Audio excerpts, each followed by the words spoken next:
intersection d'une droite et d'un plan dans le cube. On souhaite déterminer les coordonnées du point I qui serait intersection de la droite EC et du plan AFH. Je vais commencer d'abord par le plan AFH pour déterminer sa représentation paramétrique, exercice, enfin énoncé ou plutôt protocole que j'ai pas vu depuis bien longtemps. Donc pour déterminer une représentation paramétrique du plan AFH et non pas une équation cartésienne, ce que je vais faire, c'est que vous voyez bien le plan AFH, AFH, vous voyez clairement que les vecteurs AH et AF ne sont pas collinéaires, donc ils vont engendrer mon plan. Donc je vais me prendre les coordonnées de A dans le repère DA, DC, DH. Vous voyez que A, c'est 1, 0, 0. F, ses coordonnées sont, pour aller de D jusqu'à F, c'est 1, 1, 1. 1, 1, 1. Et enfin pour le H qui est là, c'est 0 en DA, 0 en DC. Et en fait, vous faites une fois DH. Donc ça fait 0, 0, 1. Je calcule les coordonnées du vecteur, les deux vecteurs qui vont engendrer mon plan. Donc AF, ses coordonnées du coup 1, moins 1, 0, 1, moins 0, 1 et 1, moins 0, 1. Et ce sera les vecteurs directeurs de mon plan. Et j'ai donc AH aussi à prendre en considération. AH a pour coordonnées 0, moins 1, ça fait moins 1, 0, moins 0, et 1, moins 0, ça fait 1. Arrivé ici, je prends deux paramètres S et T, je vais les appeler. Et en gros, un point, un vecteur AM, avec M, appartient à mon plan. Il sera de coordonnées, grosso modo.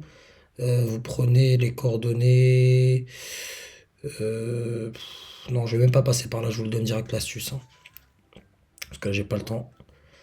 Donc là, pour mon plan EFH, AFH, pardon, AFH, avec des paramètres S et T, deux points, j'aurai X, Y, Z, et on fait comme les droites. Hein, je prends un point de mon plan, disons le point A, c'est le plus simple. Hein. Donc 1, 0, 0, pour bien vous le montrer, plus S fois le vecteur AF, donc 0 fois S ici, ici une fois S, ici une fois S, et T fois ou P fois, comme vous voulez, P fois le vecteur AH. Donc là, ça ferait ici, en termes de paramètres, pour le vecteur AH, je le fais avec une autre couleur, avec un autre paramètre, moins P par rapport à ça, plus rien du tout, et plus P en référence à celui-là. S et P réels. S et P sont des réels. En gros, je prends les coordonnées d'un point, et avec mon paramétrage ici, plus ici S fois le vecteur AF et P fois le vecteur AH. Après, il a EC. EC, pour pouvoir faire la représentation paramétrique de EC, déjà je vais calculer les coordonnées du vecteur directeur de la droite EC, à savoir le vecteur EC. On voit que C a pour coordonnées dans le plan D, DA, DC, DH, il a pour coordonnées déjà le point E, je commence par E, donc une fois DA et je monte une fois, donc une fois DH, donc 1, il n'y a pas de à droite ou à gauche, hein. Vous partez de là, vous faites DA et puis vous montez. Donc 0, 1, et le point C, ça va être 0, 1, 0. Donc le vecteur EC qui dirigera à ma droite a pour coordonnées 0, moins 1, 1, moins 0, 0, moins 1, et voilà le vecteur EC, et pour point, je prendrai C parce que c'est là où il y a le moins de coordonnées. Donc la droite EC, on est toujours dans un procédé protocolaire. La droite EC, le paramètre, je vais l'appeler T. Donc je prends d'abord un point, j'ai dit que je prenais C, donc 0, 1, 0. Donc X, Y, Z, les coordonnées du point 0, 1, 0. Et puis moins 1T, plus 1T, moins 1T. Moins 1T, plus 1T. Et encore moins 1T. Moins 1T, ce qui me donne là la représentation paramétrique de ma droite, et grosso modo ici, ce qui me sera demandé. Ce qui me sera demandé, ça sera de calculer les coordonnées du point d'intersection des deux, ce qui me donne, pour pouvoir calculer les coordonnées des deux, je vais résoudre un système tout simplement. Donc x égale à x, donc 1 moins p égale à 0 moins t. Y égale à y, donc s, en fait, elle vaut 1 plus t. S égale à 1 plus t. Et z égale à z, donc s plus p égale moins t. S plus p égale à moins t. Système équivalent A. Vous voyez directement ici, vous avez que s égale à 1 plus t. Et 1 moins p, en réalité, p, enfin quand même on est en terminale. P, je le fais passer ici, ça devient p du coup, ici.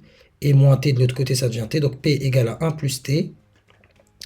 Et S aussi égale à 1 plus T. Donc S égale à P. On est d'accord. S égale à P. S égale à P.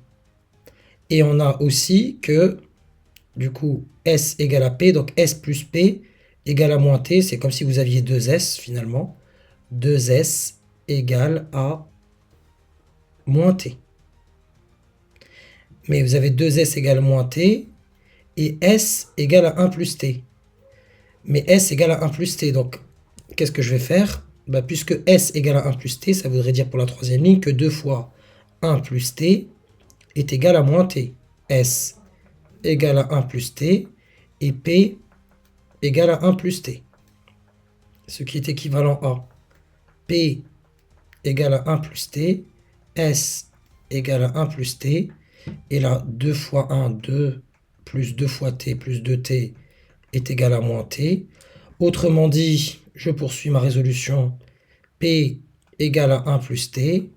S égale à 1 plus T. Et 2T, si je passe le moins T de l'autre côté, ça me fait du coup 3T égale à moins 2. Soit T égale à moins 2 tiers. S, mais si T égale à moins 2 tiers, S vaut combien? 1 plus moins 2 tiers. Donc 1 moins 2 tiers, ça fait 1 tiers. Et puisque S égale à P, P égale aussi à 1 tiers. Et là, vous choisissez. On va prendre la droite T. T, on l'a trouvé. T, c'est 1 tiers. Non, T, c'est moins 2 tiers. Et donc, le point de coordonnée, il suffit de prendre ce paramétrage-là et vous me remplacez T par moins 2 tiers. Ce qui vous donne X égale à moins 2 tiers, à savoir 2 tiers. Y égale à 1 moins 2 tiers. 1 moins 2 tiers, ça fait 1 tiers. Donc, Y égale à 1 tiers. Et enfin, Z égale à 0 moins T. C'est-à-dire 0 moins 2 tiers, ça fait Z égale à 2 tiers. Et voilà les points d'intersection qui correspondent bien à ce que nous avez demandé ici. Quand même, résoudre un système à 3 inconnus avec 3 lignes, c'est pas la mer à boire pour les terminales.